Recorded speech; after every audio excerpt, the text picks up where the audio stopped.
অনেকেই কিন্তু আমাকে জিজ্ঞেস করে আমি খ্রিস্টান নাকি মারমা নাকি চাকমা। তো এই ভিডিওটা আজকে তাদের জন্যে। সো হ্যালো এভরিওয়ান, কেমন আছেন সবাই? আমি অনন্যা ডিও ডানা অনেকদিন পরে একটা ছোট্ট ভিডিও নিয়ে চলে আসলাম। আমি যদিও চার্চে অনেকবার গিয়েছি, কিন্তু আপনাদের সাথে সেই সব ভিডিও শেয়ার করা হয়নি।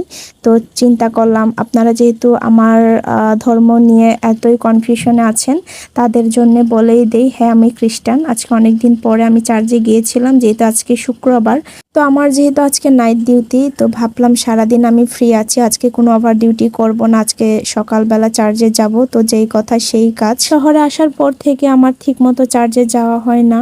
তো নিজেকে অনেক অপরাধী মনে হচ্ছিল, কিন্তু সৃষ্টিকর্তা তো সবার মনের অবস্থাই জানে এবং তিনি সবার সমস্যা বুঝেন। আর হ্যাঁ, এখানে কিন্তু প্রেয়ারের অংশটা স্কিপ করা হয়েছিল। তো প্রেয়ার শেষ হওয়ার পরে এখানে কিছু নাস্তার আয়োজন করা হয়েছিল, আর পাকনা বুড়ি তো অনেক খুশি।